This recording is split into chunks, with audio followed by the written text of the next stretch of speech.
Hello. യാ മൈസൂരിലുള്ളത്.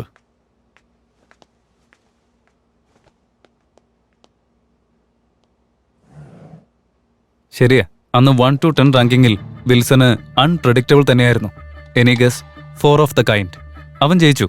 പക്ഷെ unfortunately ഞാൻ എൻ്റെ കാർഡ് ഹോൾഡ് ചെയ്തു.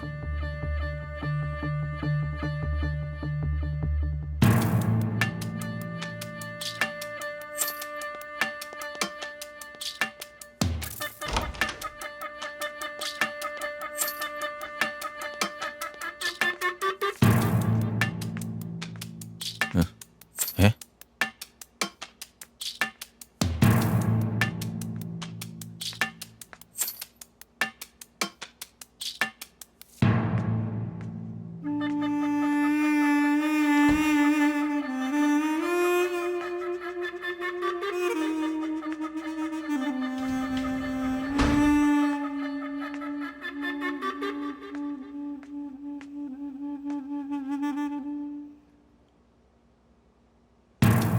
ഡാനിയൽ, ഈ ലാപ്ടോപ്പ് എങ്ങനെ നീ യൂസ് ചെയ്തോ? ഇല്ല.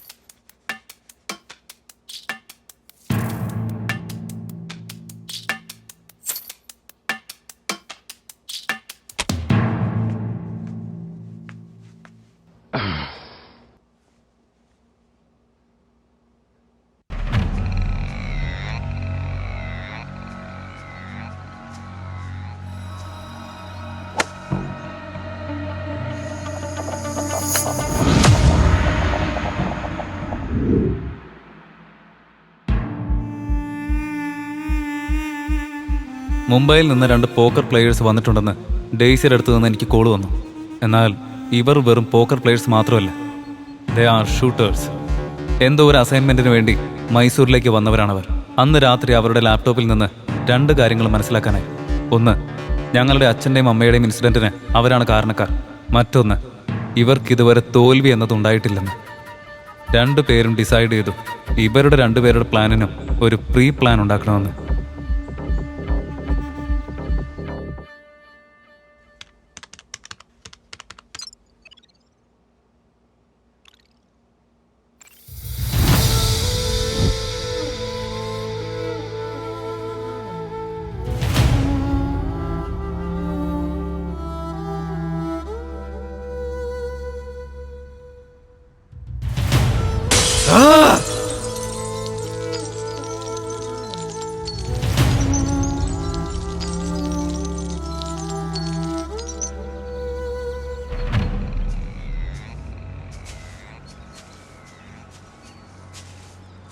തട്ടിവിട്ട ബോള് കുഴി ചെന്ന് വീണ് കഴിഞ്ഞാൽ മത്സരം അവിടെ തീർന്നില്ലേ? അതുപോലെ മനുഷ്യനെ കുഴിക്കാത്തിട്ടിട്ട് കളി തീർന്നെന്ന് വിചാരിക്കുന്നത് മണ്ടത്തരം.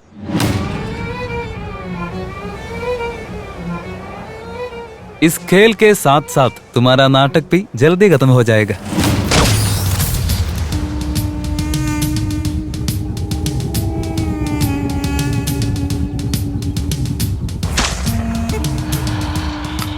It's clear.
Hello Vikram. Yes Wilson. ഞാനിപ്പോൾ 2 ഫിംഗർ പ്രിന്റ്സ് അങ്ങോട്ട് അയക്കാം. അത് രണ്ടും തമ്മിൽ മാച്ച് ആവുന്നുണ്ടോന്ന് ഇമ്മീഡിയറ്റ് ആയിട്ട് ചെക്ക് ചെയ്ത് പറ. It's very urgent.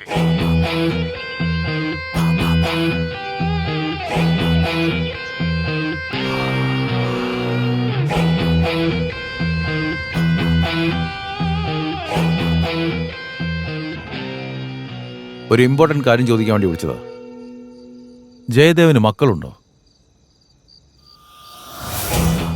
അന്ന് പറ്റിപ്പോയ ചെറിയൊരു തെറ്റിന് ഇന്നതൊരു ആൽമരമായി വളർന്നു നിൽക്കുക. അത് ഞാൻ വെട്ടും. അന്ന് വിട്ടുകളഞ്ഞ് തെറ്റായിപ്പോയി. ശരി, ഞാൻ പിന്നെ വിളിക്കാം.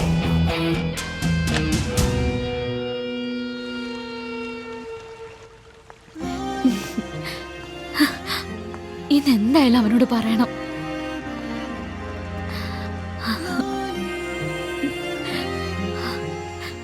Hi Ankita, hi. എന്തു പറ്റി? എന്നോട് നിന്നോടേക്ക് വരാൻ പറഞ്ഞു. ഏയ്, നീ ഒരു കാര്യം അറിഞ്ഞോ? നമ്മുടെ ഗോൾഫ് ഗ്രൗണ്ട് വെച്ച് ഷൂട്ടൗട്ട് നടന്നു. അല്ല, അത് പോട്ടെ. പിന്നെ അത് അയ്യോ, അത് ആക്ച്വലി അത് പിന്നെ ഒരു കാര്യം എനിക്ക് അങ്കിത, എനിക്ക് തന്നോട് ഒരു കാര്യം പറയാനുണ്ട്. അങ്ങനെയാണെങ്കിൽ നീ തന്നെ ആദ്യം പറഞ്ഞോ. രാഹുൽ,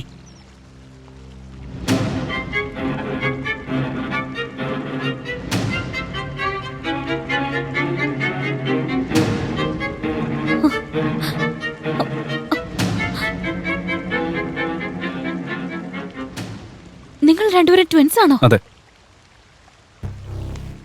അവിടെ നീ കണ്ടതും സത്യമായിരുന്നു, ഷൂട്ടൗട്ട് നടന്നതും സത്യമായിരുന്നു. ആ ഷൂട്ടൗട്ട് നടത്തിയത് വേറെ ആരുമല്ല, ഈ ഞാൻ തന്നെ. വാട്ട്? നിങ്ങൾ ഇങ്ങനെ ചെറിയ ചെറിയ കള്ളത്തരമൊക്കെ കാണിച്ച് സന്തോഷമായിട്ട് ജീവിക്കാന്ന് കരുതിയത്, പക്ഷെ ഒരു കൊലപാതകം ചെയ്യാൻ മാത്രം നിങ്ങൾ വളർന്നൊന്നും അറിയില്ലായിരുന്നു. സ്വന്തം ജീവിതത്തിന് വേണ്ടി മറ്റൊരാളെ കൊല ചെയ്യുന്ന ഒരാളെ ഫ്രണ്ടായിട്ട് കൊണ്ടു നടന്നില്ലേ? അതാ ഞാൻ ചെയ്ത തെറ്റ്. Just stop it Ankita. ഞങ്ങൾ കൊലപാതകം ചെയ്യുന്നുള്ള സത്യ, പക്ഷെ അത് നീ വിചാരിക്കുന്നത് പോലെ സ്വർണത്തിന് വേണ്ടിയോ പണത്തിന് വേണ്ടിയോ മണ്ണിന് വേണ്ടിയോ കൊന്നതായിരുന്നില്ല. ഞങ്ങൾ സാഡിസ്റ്റുകളും അല്ല. ഞങ്ങളത് നടത്തിയതിന്റെ പിന്നില് വളരെ വലിയൊരു കാരണം തന്നെ ഉണ്ട് അങ്കിത. അത് മനസ്സിലാക്കിയിട്ട് സംസാരിക്കുക, അല്ലാതെ കാര്യം അറിയാതെ സംസാരിക്കരുത്.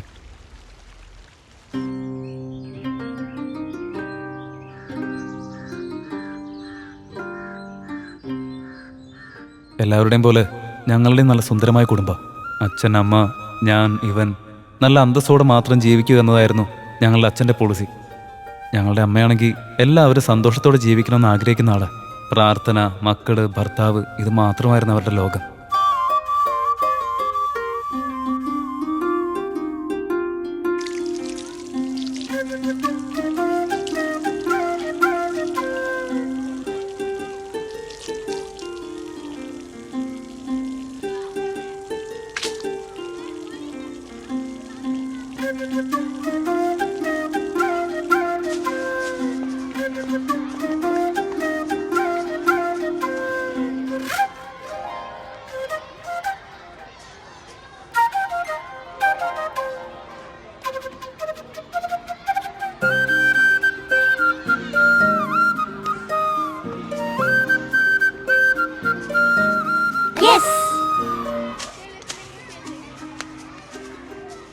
നിനക്ക് അത്രക്ക് ധൈര്യമുണ്ടോ? എന്റെ അനിയത്തി ഉമ്മ വെച്ചല്ലേ എന്റെ അനിയത്തിയുടെ പുറകിടന്നാ നിന്നെ ഞാൻ.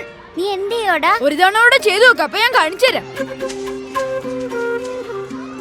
എന്നോടാണോ നിന്റെ കളി? നിന്നെ ഞാൻ ഇന്ന് ശരിയാക്കി തരാടാ.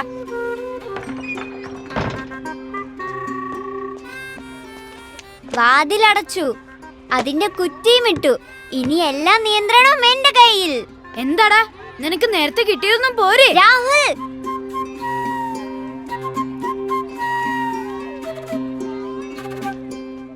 അടിക്കടാ, കടിക്കടാ, അടിക്ക്, കടിക്ക്, അടിക്ക്, കടിക്ക്.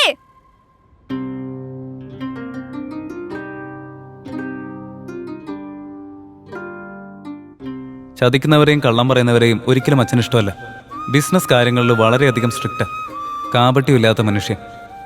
ചില സമയത്ത് അച്ഛന് ഓരോ കോളുകൾ വരുമ്പോൾ ഒരുപാട് ടെൻഷൻ ആവാറുണ്ട്. ഞങ്ങൾക്കാർക്കൊന്നും മനസ്സിലാവാറില്ല.